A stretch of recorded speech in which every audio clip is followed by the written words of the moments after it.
বাংলাদেশ জাতীয়তাবাদী দল ইনশাআল্লাহ জনগণের জন্য অতীতেও কাজ করেছে, বর্তমানেও কাজ করবে এবং দেশ এবং জনগণের স্বার্থের বাইরে কোনো কাজ করবে না।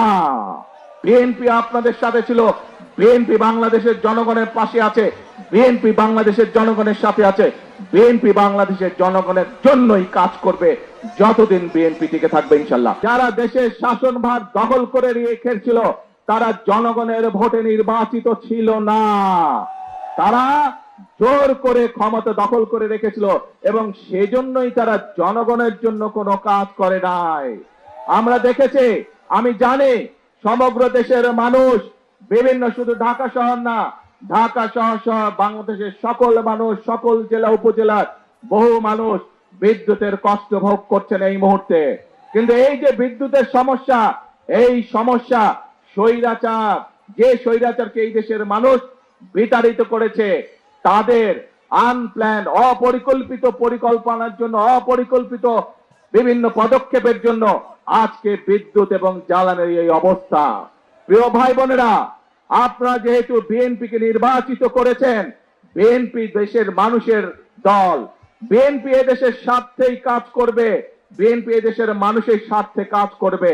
আজকে এখানে দাঁড়িয়ে আপনাদের সামনে আমি বলতে চাই, এই আগামী 27 তারিখে আবার জাতীয় সংসদের অধিবেশন শুরু হবে।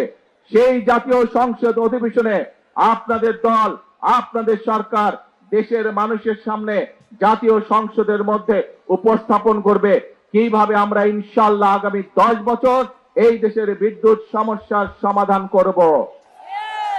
সেই পরিকল্পনা আমরা দেশের জনগণের সামনে উপস্থাপন করব পবিত্র জাতীয় সংসদে। প্রিয় ভাই বোনেরা, আজ বিদ্যুতের সমস্যা নিয়ে এই যখন সমস্যা, এই যখন সংকট, যে কোনো সংকট যদি মোকাবেলা করতে হয় ধৈর্য ধারণ করতে হবে আমাদেরকে। যে কোনো সংকট যদি মোকাবেলা করতে হয় ঠান্ডা মাথায় পরিকল্পনা গ্রহণ করে ধীরে ধীরে সংকটের মোকাবেলা করতে হবে। কিন্তু আমরা দেখছি এই সংকটের সুযোগ নিয়ে কিছু সংখ্যক ব্যক্তি রাস্তায়, রাজপথে বিশৃঙ্খলা তৈরির চেষ্টা করছে। রাজপথে যদি বিশৃঙ্খলা তৈরি হয় সবচেয়ে বেশি ক্ষতিগ্রস্ত হয় সাধারণ জনগণ, তাদের ব্যবসা বাণিজ্যের ক্ষতিগ্রস্ত হয়, তাদের চাকরি বাকরি ক্ষতিগ্রস্ত হয়, তাদের জীবনযাত্রা ক্ষতিগ্রস্ত হয়, কিন্তু উপকৃত হয় সেই সকল বিশৃঙ্খলাকারী। প্রিয় ভাই বোনেরা, প্রথমেই বক্তব্যের প্রথমেই আমি আপনাদের সামনে বলেছি আমাদের লক্ষ্য হচ্ছে আগামীতে একটি ওয়েলফেয়ার স্টেট গঠন করা, একটি কল্যাণমুখী রাষ্ট্র গঠন করা, এবং সে কারণে আমরা কি কি পদক্ষেপ গ্রহণ করছি আপনাদের সামনে আমি তুলে ধরেছি। এখানে আপনারা হাজার হাজার মানুষ সমর্থন দিয়ে বলেছেন যে এই পরিকল্পনাগুলো যদি বাস্তবায়িত হয় তাহলে বাংলাদেশের মানুষ উপকৃত হবে, তাই তো নাকি? তাহলে প্রিয় ভাই বোনরা, আজকে এই বক্তব্যের শেষে এসে আপনাদেরকে বলতে চাই, আপনারা যে সমর্থন দিয়েছিলেন 12 ফেব্রুয়ারি নির্বাচনে, সেই সমর্থনের উপরে আপনারা আস্থা ধরে রাখুন। ইনশাআল্লাহ আপনাদের নির্বাচিত দল বাংলাদেশ জাতীয়তাবাদী দল ইনশাআল্লাহ জনগণের জন্য অতীতেও কাজ করেছে, বর্তমানেও কাজ করবে এবং দেশ এবং জনগণের স্বার্থের বাইরে কোনো কাজ করবে না। প্রিয় ভাই বোনেরা, আসুন আজকের এই পোড়ামাছ অবমুক্তকরণের এই যে জনসভা, এই জনসভায় আমরা সকলে আজকে শপথ গ্রহণ করি, আমরা সকলে শপথ গ্রহণ করি, সকলে প্রতিজ্ঞা করি যে দেশের স্বার্থের বিরুদ্ধে যারা কাজ করবে, যারা বিশৃঙ্খলা তৈরি করবে, যারা জনগণের স্বার্থে নেওয়া বিভিন্ন কর্মসূচি বাধাগ্রস্ত করবে, তাদেরকে জনগণ জনগণের সকল শক্তি নিয়ে তাদেরকে প্রতিরোধ করবে। আছি নাকি আমরা দেশের শান্তি রক্ষায়? আসুন, যে কোনো মূল্যে আমাদেরকে দেশের শান্তি রক্ষা করতে হবে।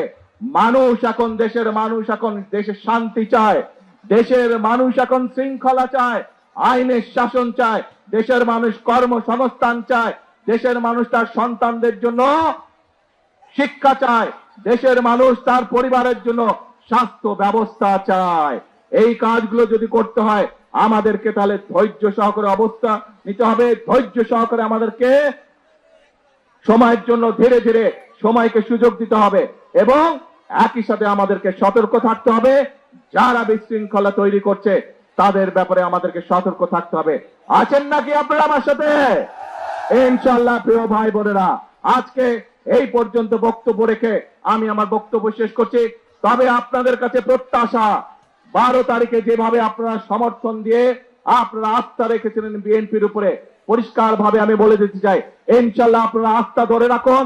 বিএনপি আপনাদের সাথে ছিল, বিএনপি বাংলাদেশের জনগণের পাশে আছে, বিএনপি বাংলাদেশের জনগণের সাথে আছে, বিএনপি বাংলাদেশের জনগণের জন্যই কাজ করবে যতদিন বিএনপি টিকে থাকবে ইনশাআল্লাহ।